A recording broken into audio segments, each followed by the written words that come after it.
জাহিদে আতুর দিয়ে বাইরেছি আর ওরা সবাই লাঠি দিয়ে বাইরেছি। আমার চাচা অজ্ঞান হয়ে পড়ার পরে আমরা চিৎকার শুনে দৌড়ে দেখি যে আমার চাচা একবারে মৃত্যুর অবস্থা।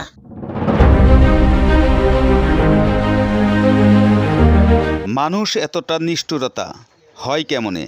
হাতুড়ি দিয়ে পিটিয়ে মেরে ফেলার চেষ্টা, হাতুড়ির আঘাতে মাথা থেতলে দেওয়ায় মুখের জবান বন্ধ, সারা শরীর অবশ, বর্তমানে পঙ্গুত্ব জীবনযাপন। বিচারের দাবি আহত পরিবারের।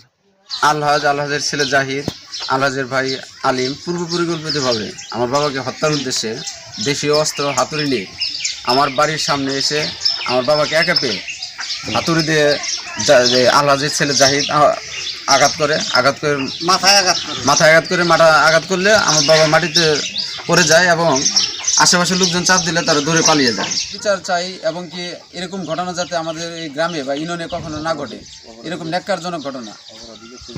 অপরাধীকে খুঁজে বের করার জন্য আমি প্রশাসনের দৃষ্টি আকর্ষণ করছি। আমার ভাই বাড়িতে আসে এইভাবে তারে মারছে, বাঁচার কোনো তার নাই, এক সাইড অবশ হয়ে গেছে, কথা বলতে পারে না, গাও এখনো শোকা নাই। আমি এই দোষী ব্যক্তিদের উচিত বিচার চাই। আমার কাকা যে বাড়িতে নিজের বাড়িতে ওরা হামলা করে আমার কাকার মাথার উপরে হাতুর দিয়ে বাইরে অত্যাচার করে আলা দিছিল। জাহিদে আতুর দিয়ে বাইরেছি আর ওরা সবাই লাঠি দিয়ে বাইরেছি। আমার চাচা অজ্ঞান হয়ে পড়ার পরে আমরা চিৎকার শুনে দৌড়ে দেখি যে আমার চাচা একবারে মৃত্যুর অবস্থা। বাঁচবো কিনা তার সন্দেহ। আমার চাচার বিচার চাই। টাঙ্গাইলের ধনবাড়ি বিত্তারা ইউনিয়নের কাঠালিয়া বাড়ি মধ্যপাড়া গ্রামের জুলহাস উদ্দিনের ছেলে জাহিদ হাসান, আলাউদ্দিনের ছেলে আব্দুল আলিম, জুলহাস উদ্দিন আল হাসের নেতৃত্বে 7-8 জন পূর্বে শত্রুতা জের ধরে লোহা রড, শাবল, দা, হাতুড়ি দিয়ে একই গ্রামের মৃত ইব্রাহিম মণ্ডলের ছেলে আবু বকর সিদ্দিকের বাড়ির বাহিরে একা পেয়ে পিটিয়ে মাথা থেতলে গুরুতর আহত করেছে। ঢাকা মেডিকেল কলেজ হাসপাতালে চিকিৎসা শেষে আবু বকর সিদ্দিকের মুখের জবান বন্ধ, সারা শরীর অবশ, বর্তমানে পঙ্গুত্ব জীবনযাপন। এই ঘটনার আহত পরিবারের বিচারের দাবি জানান। স্থানীয় লোকজনের সাথে কথা হলে তারাও এই ঘটনার দোষী ব্যক্তিদের শাস্তির দাবি জানান। আমি যখন ওর বাবাকে ধরছি, ফিরাই দিয়েছি যে এগুলো কী করতেছেন, আপনি লাঠি নিয়ে আসেন কেন, এই শান্ত পরিষদ অশান্ত পরিবেশ সৃষ্টি করতেছেন কেন। ইতিমধ্যেই ভিকটিম আমার পিছনে ছিল, ওনারা পিছন থেকে এসে এই জাহিদে ওনাকে বাড়ি দিছে। বাড়ি দিতে আমি দেখি নাই, কিন্তু ও আল্লাহকে যখন বলছে তখন আমি পিছন দিকে ফিরে তাকাইছি, দেখি যে উনি মাটিতে লুটায় ফেরা কান্না করতেছে। জাহিদের হাতে আমি ওই হাতুড়ি দেখছি, তখন জাহিদকে ধরার জন্য চেষ্টা করছি, পারি নাই। ইতিমধ্যে অনেক লোকজন আসছে, ওর চাচা, ওর দাদা, ওরা সকলেই সশস্ত্র হামলা তার প্রতি করছে। মূলক শাস্তি হোক, এটা আমরা সমাজের সকল মানুষের চাই।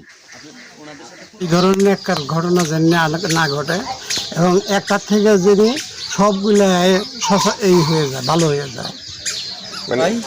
আমি তার জন্য বিচার চাই, এমন শাস্তি চাই তার, এরকম কাম যেন যাতে না হয়।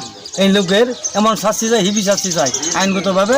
প্রশাসনের কাছে আমি আমার জোর অনুরোধ থাকলে মানুষ মরে না, হাতুর দেবাই রয়েছে। আমরা এটা বিচার চাই, যে মাসে এ মানুষটা কিন্তু অনেক ভালো, কোনোদিন কারো হাতে কাইজা ঝগড়া বা কোনো কিছু করে না। তারে আমাদের বাড়ির বাইরে গায়ে, হ্যাঁ বাড়ির বাইরে গায়ে সড়কের মধ্যে যে মাসে এরকম হাতুড়ি দেয়, কোনো আঙ্গুর এলাকায় কেউ মারামারি করে নাই। এই ছেলেরা যার তার হাতে মনে করেন যে মারামারি করার চেষ্টা করে, পারে নাই। এইবারে যে পাইছিল মানে আঙ্গুর সবাই মনে করেন বাড়িতে আসছিল না দেখে এরকম করে হাতুড়ি দেয় বাইরেছে। তার জন্য আমি চাই যে এরকম মানুষের লোকের শাস্তিরা ভালাম তো হোক, বা এমপি পর্যন্ত যাক, এমপি জানে এটা জানি বিচার করে। মায়ের এটা দিছে কি তার জানি যাবজ্জীবন হয়, এটা এই শাস্তিটার জন্য আমরা কামনা করি। অপরদিকে বিবাদীদের সাথে যোগাযোগ করা হলে তাদেরকে বাড়িতে পাওয়া যায়নি। ঘটনার পর থেকে তারা পলাতক রয়েছে। এ ব্যাপারে আহতর ছেলে রবিউল আওয়াল বিচার চেয়ে ধনবাড়ি থানায় মামলা দায়ের করেছেন বলে জানা যায়। এই ছিল পল্লী বাংলা ৭১ টিভির সর্বশেষ সংবাদ। বিটতারা ইউনিয়নের কাঠালিয়া বাড়ি থেকে পরবর্তী সংবাদ দেখার জন্য সাথেই থাকুন। ধন্যবাদ।